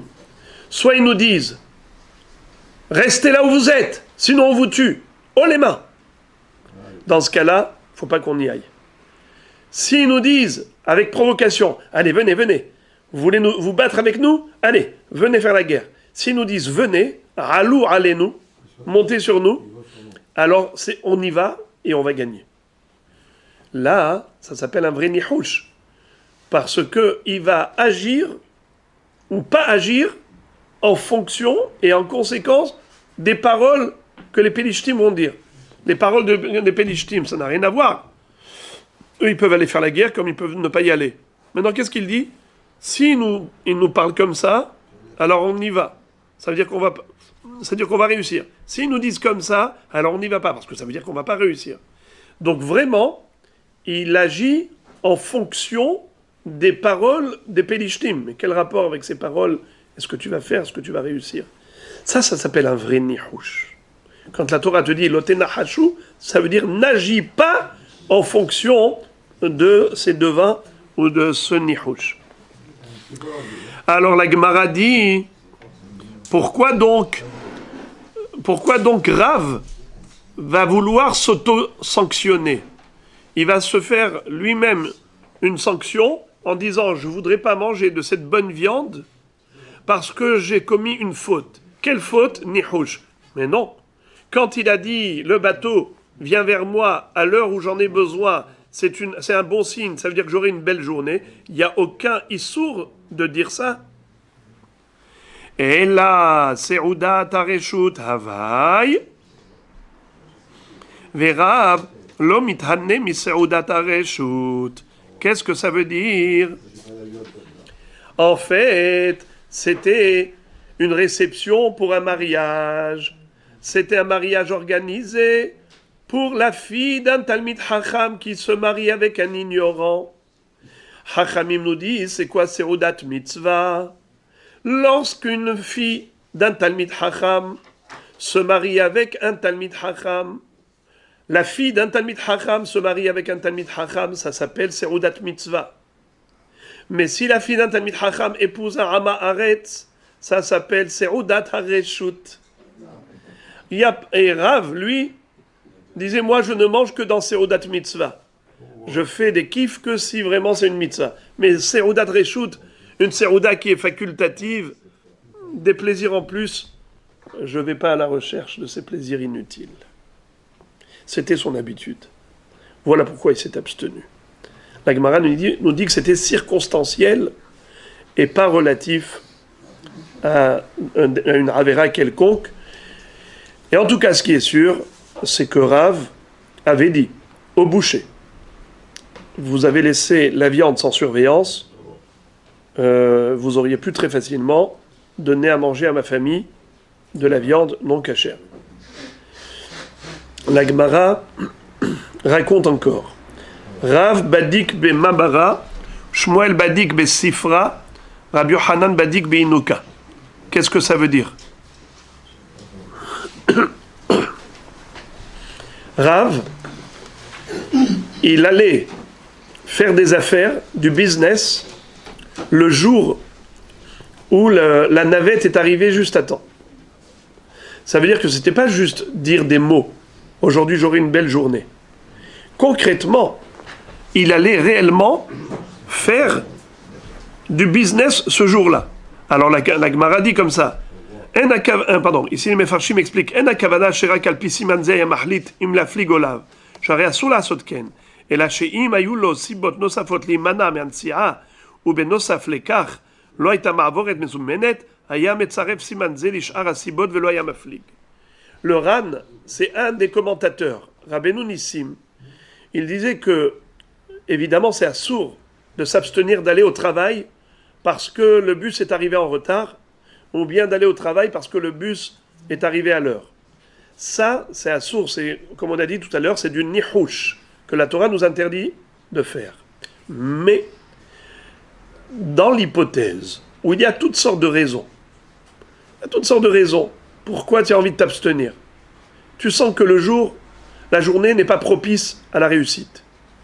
Tu as le droit d'associer également cette raison, que j'allais dire superstitieuse, de dire que puisque la navette n'est pas arrivée au bon moment, ça dure 1 heure, 2 heures, jusqu'à ce qu'elle arrive, ça veut dire que la journée n'est pas propice.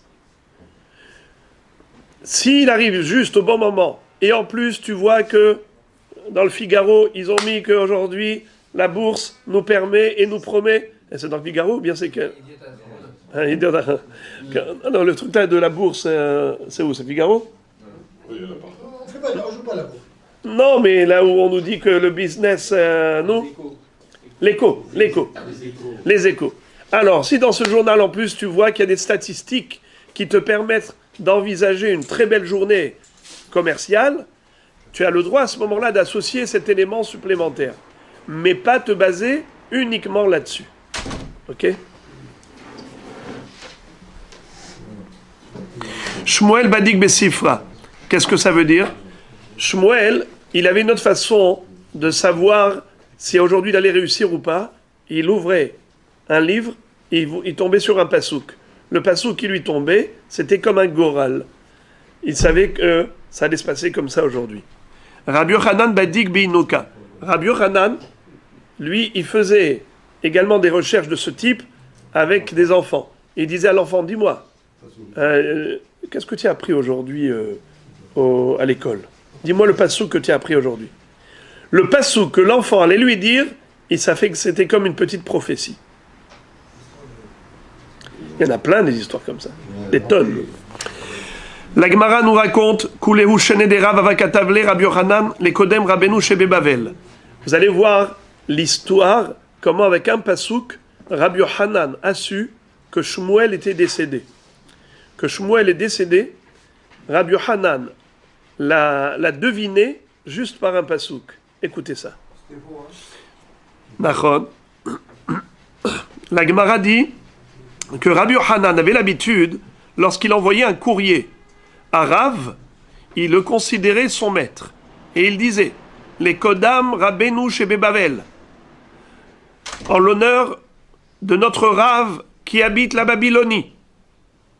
Qui nahnafshe havakatav li Shmuel, les Kodam Haverenu Shebe Bavel. Mais lorsque Rav est décédé et que Rabbi Yochanan envoyait des courriers au nouveau maître de la génération qui était Shmuel, il ne l'appelait pas notre maître, il l'appelait notre ami, notre confrère, notre collègue. Amar loyadali midi de Rabbi Anna. Qu'est-ce que ça veut dire? Shmuel s'est dit, il me considère comme égal à égal. Je pense que je peux être son maître sur certains plans. Je crois qu'il y a des domaines de la Torah que lui ne connaît pas, que moi je suis plus fort que lui, et donc je vais lui faire écrire mon rave plutôt que mon ami. Qu'est-ce qu'il fait? Il lui a envoyé Ibura Deshetin, Katav Shadarle Ibura Deshetin Shene. Vous savez que Shmuel était un astronome hors pair. Il disait, je connais les circuits célestes comme les rues de ma ville Néardéa. Comme la ville de Néardéa, je la connais comme ma poche. Nehirin li shvile derkia ki shvile de Néardéa. Alors, Morel et Rabotai, qu'est-ce qui s'est passé? Lui, Shmuel, qui était pas seulement médecin, astronome, c'était un Talmid Chacham hors pair, il va établir un calendrier de 60 ans. Il va montrer à Rabbi Yochanan qu'il est super fort en astronomie. Il va lui montrer les calculs de 60 années à venir. Alors, Rabbi Yochanan, il a reçu tout ce livret. Il a dit Ashta hushbena be'alma yada. Qu'est-ce que ça veut dire? C'est vrai, il connaît bien les calculs, il est très fort en mathématiques, il est très fort en astronomie, ça va, mais je ne vais pas l'appeler Rabbi pour ça. Katav veshadarle tlesar gamle sfeke trefata. Qu'est-ce que ça veut dire? Il lui a envoyé 13 chameaux pleins de livres où il lui a écrit toutes sortes de problèmes dans les tréfotes. Dans ce cas, si on a un safek, est-ce que la bête elle est tréfa ou pas tréfa? Voici son din. Les shelot ou tchouvot, ta. Là, Rabbi Yochanan a dit, là il est très fort. Amar itli Rav bebavel. Donc là je vois que j'ai un Rav en Babylonie. Izil et Hézier. Dans ce cas-là, je voudrais aller faire sa connaissance. Il décide de voyager, de prendre le billet pour la Babylonie, d'Eretz Israël.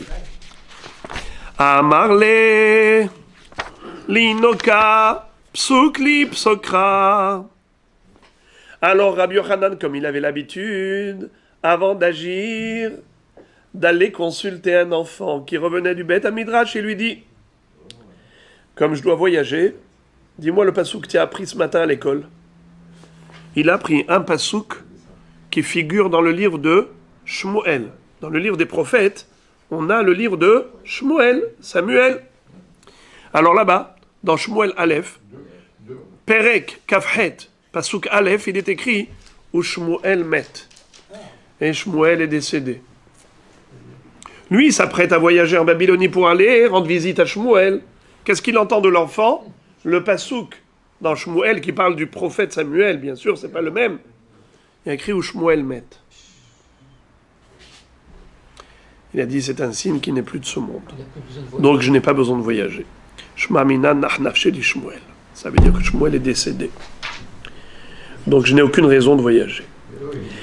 La Gemara nous dit Velohi, concrètement, c'était faux. Shmuel était encore vivant. Lo shachiv Shmuel. Shmuel n'est pas décédé.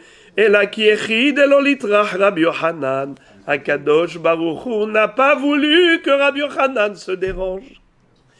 Haval, pour ce temps de voyage, il peut encore étudier et enseigner la Torah là où il se trouve en Israël. Alors Akadosh Baruch Hu lui a fait croire que Shmuel n'était plus de ce monde. La Gemara nous dit comme ça, toujours à propos du nihush. Est-ce qu'on a le droit de deviner? Tanya, Rabbi Shimon ben el-Azar Omer, Baï tinok v'isha, afalpi she'en nahash yesh siman. Qu'est-ce que ça veut dire?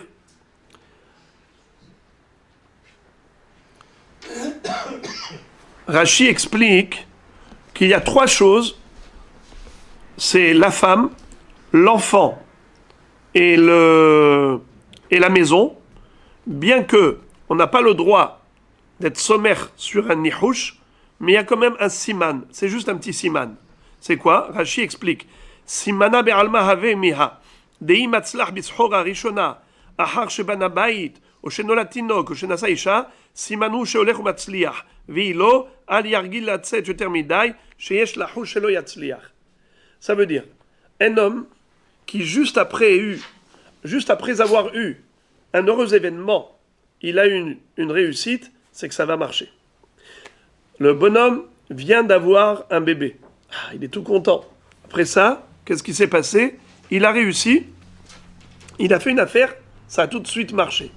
Donc il se trouve dans un moment où la roue monte. D'accord? Ça tourne dans le sens de la montée. Alors vas-y, investis. Vas-y maintenant. C'est le moment de voyager pour les affaires. Parce que ce que tu vas faire, là où tu vas mettre la main, ça va réussir. Ou bien par exemple, il s'est marié. Il a eu une femme. Après ça, il a investi dans les affaires. Hop, ça a bien pris. C'est que c'est le bon moment pour lui. Vas-y, investis. Ou bien par exemple, il a acheté une maison. Et après ça, il a investi dans une affaire. Ça a marché. C'est un bon siman. Simana miltahi. C'est pas du nihush, c'est un bon siman. Amar Abil Hazar, veudit hazak latazimne. Qu'est-ce que ça veut dire?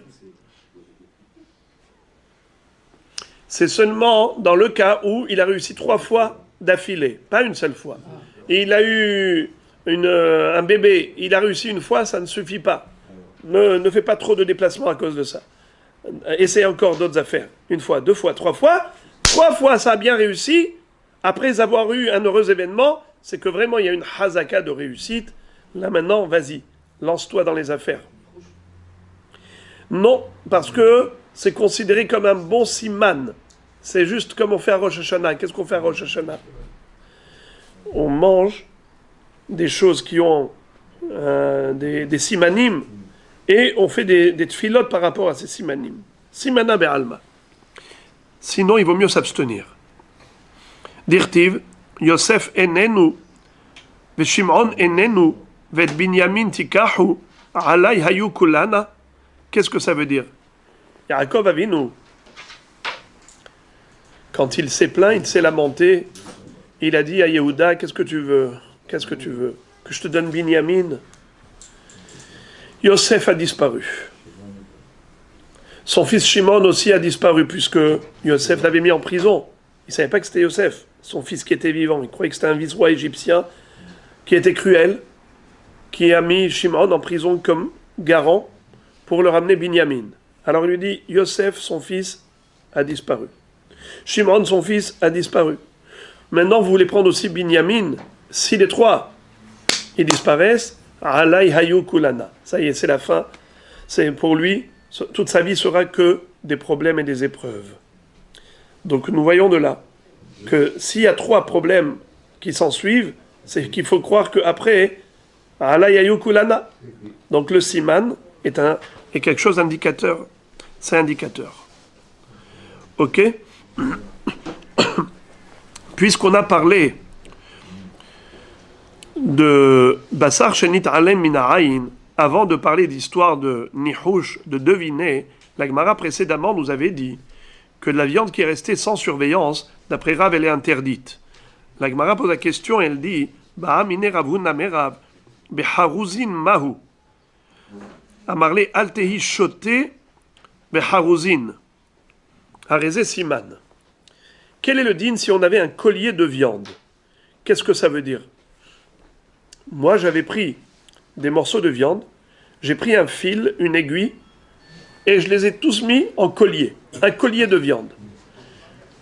Et j'ai laissé ce collier de viande. Et après ça, je suis revenu. Je l'ai laissé sans surveillance. Cachère ou pas cachère? Ou bien on va dire que c'est de la viande sans surveillance interdite. Et il lui a dit bravo.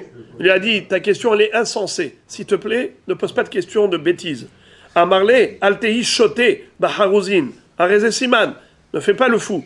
Ne pose pas des questions bizarres. C'est sûr que c'est un siman. Et Kade Amre, deuxième version, Amarabuna Marav, Baharuzin, Hareze Siman. C'est pas que Ravuna a posé la question à Rav et Rav a répondu avec virulence. Non, c'est Ravuna qui a dit au nom de Rav qu'un collier de viande, c'est un excellent siman, et par conséquent, la viande est cachère, même si elle est restée sans surveillance. Rav Nachman Minerdea, Iklelebe Rav Kahana, Lepum Nahara, Bemaale Yoma de Kippouré.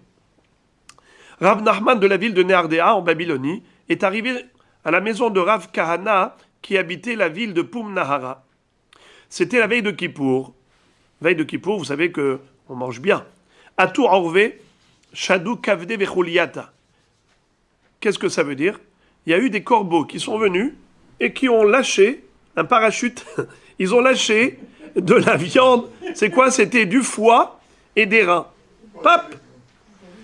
Alors, Amarle Shkol Ve'echol, Ha'idana, De'etera Shachiyachtfe. Rav Kahana dit à Rav Nachman, tu peux y aller, mange, il n'y a pas de problème. Pourquoi? Parce que certainement, d'où ils ont apporté? Des abattoirs de l'entourage. Qu'est-ce qu'il y a dans l'entourage aujourd'hui, veille de Kippour? Tous les shohatim, c'est les juifs qui sont en train de préparer à manger pour qui? Pour tous les juifs qui mangent veille de Kippour. Donc, la forte probabilité, c'est que la viande que ces corbeaux ont apportée des abattoirs, c'est des abattoirs de viande cachère. Vas-y, fais-toi plaisir. Donc du foie gratuit, des reins gratuits, pas mal. Rav Hiya barabi nidbad le karkesha bedana. Atale kame de Ravuna, amarle itlar simana begave, amarle lo. Itlar teviut aina begave, amarle in. Im kenzil shekol. Qu'est-ce que ça veut dire?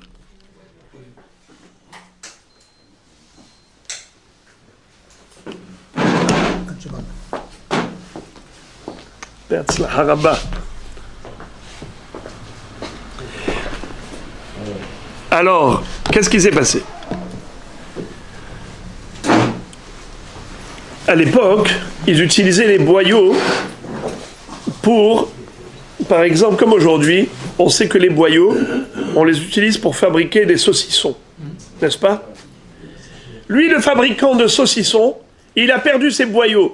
Et où ça? Entre les tonneaux de vin. Bédana, là-bas c'est tombé.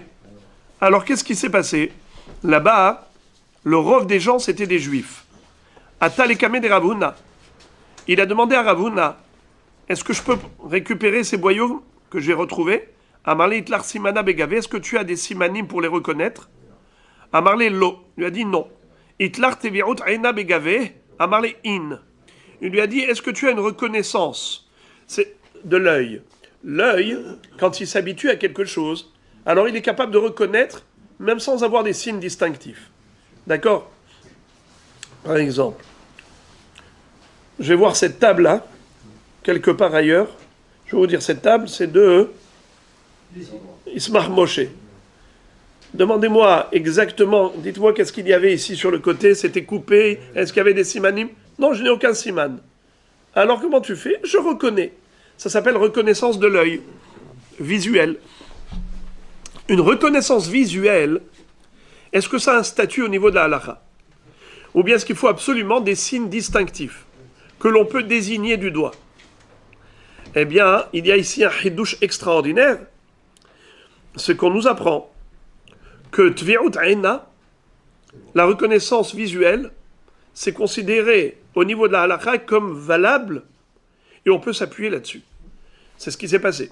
Il lui a dit, ces boyaux, t'as un siman? Il lui a dit non. Tu les reconnais? Il lui a dit oui. Eh bien, tu peux y aller. Kacher. C'est les tiens. Imkanzil Shekol. Rav Nathan Barabaye itvadle kibura de Trelta. Atale kame de Rav Hizda. Amarle itlar simana begave. Amarle lo. Itlar tvi'ut aina begave. Amarle in. Imkanzil Shekol. Une fois, Rav Nathan Barabaye a perdu une bobine de fil de Techelet. Vous savez que le fil Techelet, ça coûte très cher. Le Techelet, le vrai, c'est fait avec le sang d'un poisson qui s'appelle Hilazon, qui monte une fois tous les 70 ans à la surface. Et maintenant, il a perdu, il a retrouvé. Il a demandé à son Rav, est-ce que c'est kasher, c'est vraiment du Techelet, ou bien peut-être que c'est du Kala Ilan. C'est une teinture qui ressemble au Trelet, mais qui n'est pas du vrai Trelet. Et donc c'est pas kasher pour le tzitzit. Est-ce que je peux mettre dans mon tzitzit ou pas? Il lui a dit, est-ce que tu as un siman? Que c'est ta bobine de fil? Il lui a dit non. Amarle, Tvi'ut Aina, Itlar Begava, est-ce que tu as une reconnaissance visuelle? Amarle in, il lui a dit oui, je reconnais. Imkanzil Shekol, alors c'est bon, vas-y, tu peux y aller.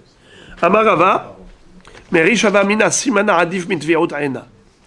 Rava disait, au début je pensais que les simanim c'est plus fort que la reconnaissance visuelle.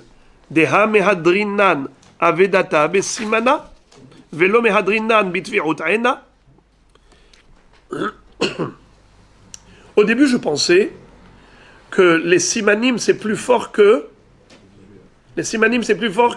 la reconnaissance visuelle. La preuve, quelqu'un qui a perdu un objet. Et il vient, il te dit, moi j'ai trouvé un objet. Je dis, quelqu'un a perdu une montre. Alors, il vient, oui, c'est moi. Oui, et quelle marque, quelle couleur, et ainsi de suite. J'ai besoin de simanim. Mais s'il dit non, je ne saurais pas te donner les simanim, mais si tu me la montres, je vais la reconnaître. Eh bien, on ne peut pas rendre sur la base de Tvi'ut Aina, n'est-ce pas? Mais maintenant, donc nous voyons que simanim, c'est plus fort qu'une reconnaissance visuelle. La Gemara dit, Ashta deshmatinu le'aneshmateta, amina Tvi'ut Aina adifa. Qu'est-ce que ça veut dire? Maintenant que j'ai entendu toutes ces halachot, au niveau de la reconnaissance visuelle, je comprends que la reconnaissance visuelle, c'est encore plus fort que les simanim. Pourquoi? Deilot ema'achi, he'ar suma mutar be'ishto, ou bnei adam he'ar mutarin bin shoten balaila. Qu'est-ce que ça veut dire? Comment un aveugle peut aller avec sa femme? C'est qu'il y a une reconnaissance, pas visuelle, mais auditive. Une reconnaissance auditive. Il entend sa femme, il sait que c'est la sienne. Ou bien, un homme, comment il va avec sa femme la nuit? Peut-être que c'est une autre qui est dans son lit. Il y a un échange. Il reconnaît la voix. Il reconnaît. Ça veut dire que la reconnaissance, qu'elle soit visuelle ou auditive, c'est quelque chose qui est en effet quelque chose de valable, qui est très fort. Tvi'ut aina de kala. Achanami bitvi'ut aina. Donc nous voyons que la s'appuie sur la reconnaissance. Amar Rav Yitzchak bered Rav Meshach shiatedar lecha de ilu atu betre ve'amre plania de haysimane ve'haysimane katal nafsha lo katlinan le ve'ilu amre itlan tvi'ut aina begave katlinan le. une preuve supplémentaire que la reconnaissance visuelle est quelque chose de très fort, et même plus fort que les simanim, c'est quoi? C'est le fait que, si par exemple, deux Edim viennent et te disent, monsieur, c'est un assassin criminel. Et monsieur est un assassin criminel. Il amène au Beddin. Ils sont témoins qu'ils ont vu l'acte du crime.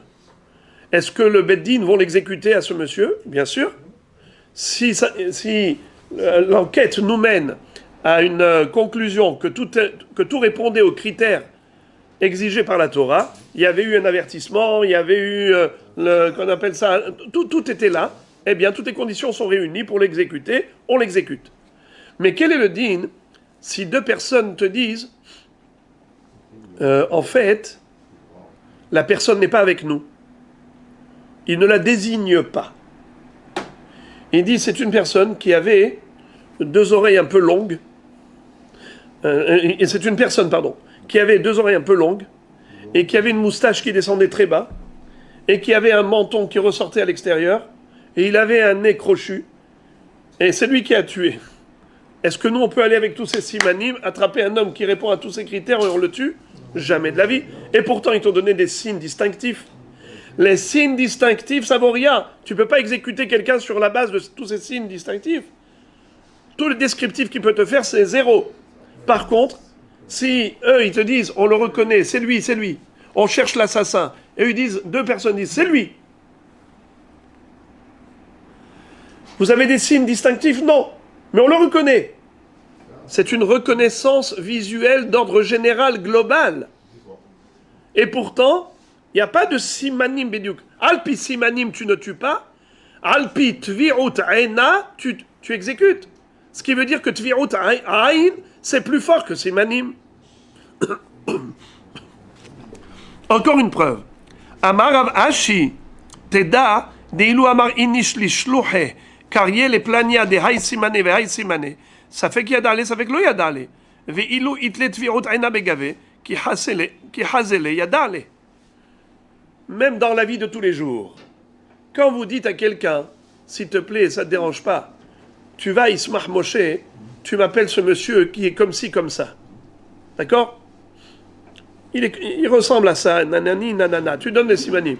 Il arrive, il voit devant lui 15 personnes, il dit, attends, je ne sais pas c'est qui. Il y en a 3 qui ressemblent à ce descriptif, à lequel j'appelle. Je sais pas.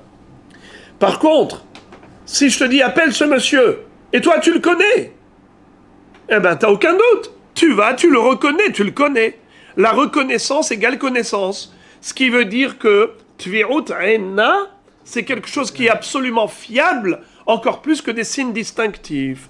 Donc c'est la raison pour laquelle, quand on voit que tous ces rabbanim ont autorisé la viande qui avait échappé à l'œil, la viande qui est restée sans surveillance, ce qu'on appelle Bassar Shenit Alem Mina'ain, et ils l'ont autorisé malgré tout à la consommer, juste sur la base de Tvirut Aina, alors qu'il n'y avait pas de simanim, c'est parce que la reconnaissance visuelle, c'est quelque chose d'extrêmement fort et qui est absolument fiable au niveau de la halacha.